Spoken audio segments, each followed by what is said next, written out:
حضرت مولانا عبداللہ صاحب درخواستی حافظ الحدیث،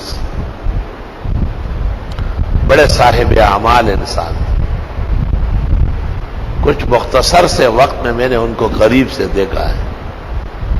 ان کا انداز بھی مجذوبانہ تھا، اب دیکھ لیتے تو حیران ہو جاتے. عجیب عجیب حرکت و سکنت ہوتی اور سب کا انجام صحیح ہوتا تھا. تو ایک موقع پر ان کو کہا گیا کہ روڈ سارے بلاک ہیں اور ان کا ایک ضروری کام تھا.